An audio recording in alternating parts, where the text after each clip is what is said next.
The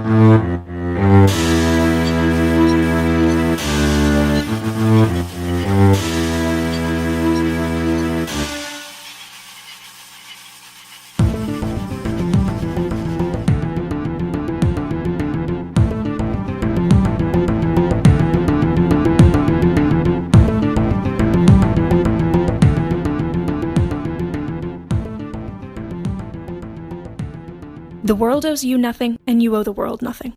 In Charles Krauthammer's Things That Matter, he basically said in summed up words that everything depends on politics.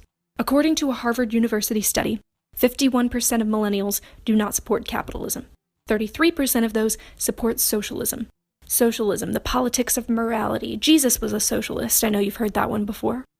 Well, I'm here to tell you today that the only type of politics that matter are the politics of freedom. In school, I'm in a club called Turning Point USA, TPUSA, which is a nonpartisan political club. But in high school, I worked as an intern in the office of Congressman Rob Woodall. Politics is certainly something that matters to me. But as Krauthammer pointed out, it's also something that matters to the whole world. My two biggest inspirations are Ayn Rand and Milton Friedman. It is Ayn Rand's view that capitalism is the moral alternative to statist altruism. Milton Friedman combined his belief in the individual liberties outlined in the United States Constitution with the Adam Smith economic theory. By pursuing his own interest, a man frequently promotes that of the society more effectually than when he really intends to promote it. Socialism sucks. But why does socialism suck?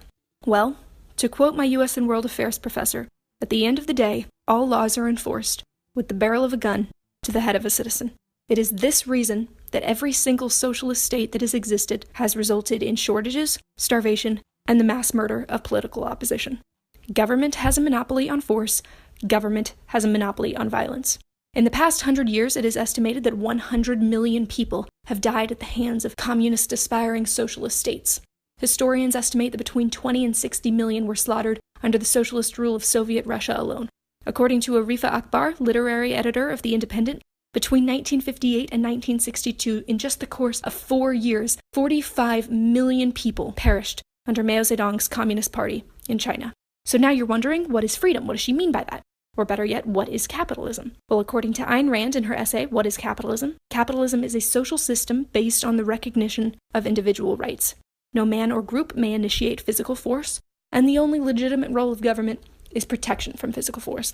All human relationships are voluntary, and they can deal with each other only by means of reason, discussion, persuasion, and contractual agreement. Ayn Rand summed up in her 1957 novel Atlas Shrugged that it is rational self-interest that moves the world.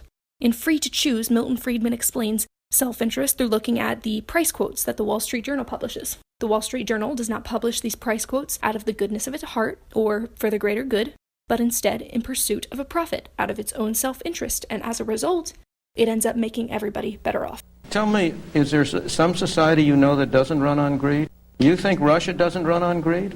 You think China doesn't run on greed? What is greed? The world runs on individuals pursuing their separate interests. The great achievements of civilization have not come from government bureaus. In the only cases in which the masses have escaped from the kind of grinding poverty you're talking about, or where they have had capitalism and largely free trade. So that the record of history is absolutely crystal clear. That there is no alternative way so far discovered of improving the lot of the ordinary people that can hold a candle to the productive activities that are unleashed by a free enterprise.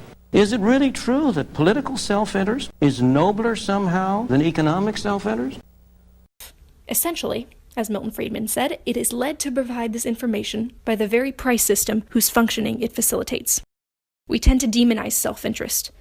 We look at people like Bill Gates, Steve Jobs, Mark Zuckerberg, and even J.K. Rowling. They're rich, and therefore, they must have earned their profits at the expense of others. Profit is greed, and greed is evil. But to quote one of the main characters from Atlas Shrugged, when she was confronted with a similar argument, "I think I should let you know that out of all the statements a man can make, that is the one I consider most despicable." Ryan Bourne, head of public policy at the Institute of Economic Affairs, said, Zuckerberg and others who earn large fortunes are said to have a responsibility to give something back, as if in the process of getting rich they have somehow taken from society.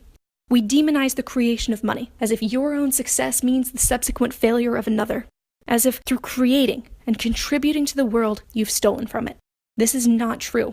Mark Zuckerberg didn't steal from the world. Mark Zuckerberg connected the world. He contributed to the world. And the most altruistic thing that he could do for it would be to foster an environment that would allow other people to do the same. You want to be a moral person? Better yet, you want to be a moral person without the government's gun? That's how. Free the people.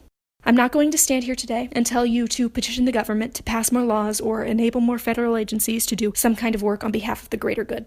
Barry Goldwater, Republican senator and candidate for the United States presidency in 1964, once said, "I have little interest in streamlining government or in making it more efficient. My aim is not to pass laws, but to repeal them."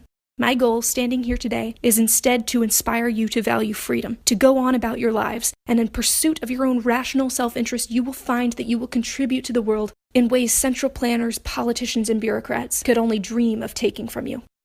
Thank you.